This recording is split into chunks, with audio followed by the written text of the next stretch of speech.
Nah, sifat berikutnya yaitu adalah gunnah. Gunnah. Sautu aghan, suara yang berdengung ya, suara yang berdengung itu yang gunnah namanya. Ada pada huruf nun dan ada pada huruf mim ya. Jadi gunnah itu pasti ada pada huruf nun dan ada pada huruf mim, tidak ada pada huruf yang lain ya, tidak ada pada huruf yang lain. Pada waw tidak ada, pada ain tidak ada, pada ba tidak ada. Maka salah sekali kalau ada orang yang baca Rabbil alamin, dia baca Rabbil ke hidung gitu, ke hidung Rabbil, salah. Al alamin ke hidung salah juga. Jadi asaw wa kanu misalkan, asaw wa di waw, asaw wa salah juga. Jadi sifat gunnah hanya ada pada huruf nun dan mim yang keluar dari khayshum. Khayshum itu adalah aqsal anfi minad dakhil, yaitu pangkal hidung yang paling dalam. Ya, kalau kita masuk air ke hidung ya, itu keluarnya di mulut ya. Kadang-kadang kalau masuk air ke hidung keluar di lubang yang ada bertemu dengan hidung dan mulut. Nah, itu dekat situ, itulah tempat yang disebut dengan khayshum. Jadi dia bukan lubang yang di sini, tetapi lubang paling dalam ya, paling jauh yang dekat dengan lubang yang masuk air di dalamnya ke mulutnya itu. Nah, sifat gunnah ini terjadi ketika keadaan huruf itu ya, mim dan nun itu bagaimanapun keadaannya, baik dia misalkan bertasydid, ada sifat gunnahnya, minal jinnati wan nas ya. Mimma misalkan seperti itu. Walau ataupun dia gunnah itu dia ada juga ketika idgham. Jadi ada ada 5 tingkatan gunnah ya. Yang pertama itu adalah ketika dia bertasydid ya, innallah mimma, seperti itu. Itu tingkatan yang paling tinggi ya. Nah, di sini berapa harokat di sini beda pendapat ya. Ada yang bilang 2 harokat, ada yang bilang 3, ada yang bilang 4, bahkan ada yang bilang lebih dari 2. Kalau pendapat ana, wallahu taala alam, yang paling bagus itu adalah yang penting dia harus lebih dari mat tabi'i. Ya, harus lebih dari mat tabi'i. Waktunya itu ya, waktunya itu harus lebih dari mat tabi'i. Kalau seandainya mat tabi'i waktunya adalah butuh 4 detik, maka gunnah harus lebih dari itu, misalkan dianggap 6 detik misalkan, seperti itu. Maka waktu pengucapannya itu harus lebih dari mat tabi'i. Waktu pengucapannya harus lebih dari mat tabi'i. Kemudian berapa lebihnya itu, yaitu yang terdapat perbedaannya. Kalau Anda melihat bahwa bagusnya itu adalah 2 lebih ya, 2 lebihnya itu berapa? 2,99 misalkan, seperti itu ya, 2,99. Karena kalau yang 3 nanti ada mad jaiz juga yang baca 3 harokat kayak gitu.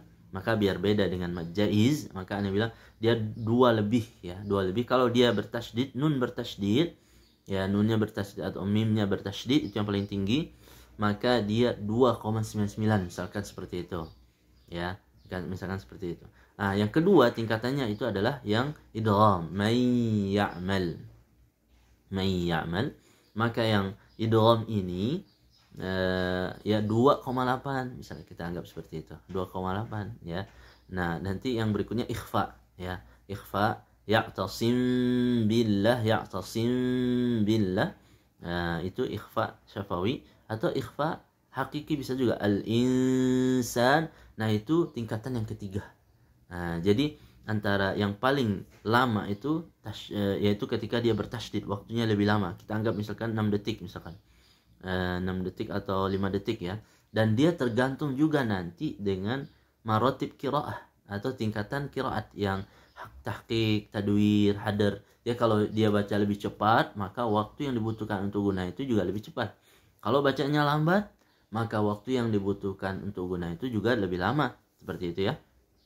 Nah, nanti tergantung bacaan dia juga nanti. Jadi 2 harokat lebih ya, 2,9 itu beda waktunya ketika kita bilang misalkan tingkatan bacaan kita adalah tahqiq yang paling lambat gitu, atau beda dengan tingkatan bacaan yang hadar ya, waktunya itu beda pasti ya. 2,9 harokat ya, 2,9 harokat itu beda waktunya ketika kita baca tahqiq dengan waktu yang ketika kita baca hadar seperti itu. Jadi tergantung tingkatan kita baca. Oke, yang pertama tasydid, yang kedua idgham, yang ketiga ikhfa, kemudian yang keempat tingkatannya itu adalah kalau dia izhar. Izhar man amana man. Terasa di hidung sedikit itu udah benar. Man amana. Makanya di sini ada yang bilang apakah izhar itu ada gunnah, Ustaz? Ya. Maka di izhar sebenarnya istilahnya ada gunnah, tapi gunnahnya itu sangat sedikit sekali. Sangat sedikit sekali, maka sebagian ulama bilang itu dianggap tidak ada gitu. Tapi kalau kita melihat dengan sebenar-benarnya apakah ada terasa di hidung sedikit. Nah, yang bilang ada itu menganggap itu ada. Ya, menganggap itu ada dan walaupun sedikit gitu. Yang bilang bahwa di izhar itu tidak ada gunnah, dia menganggapan bahwa tidak yang sedikit itu tidak dianggap, maka dia bilang ya udah nggak ada lah gitu.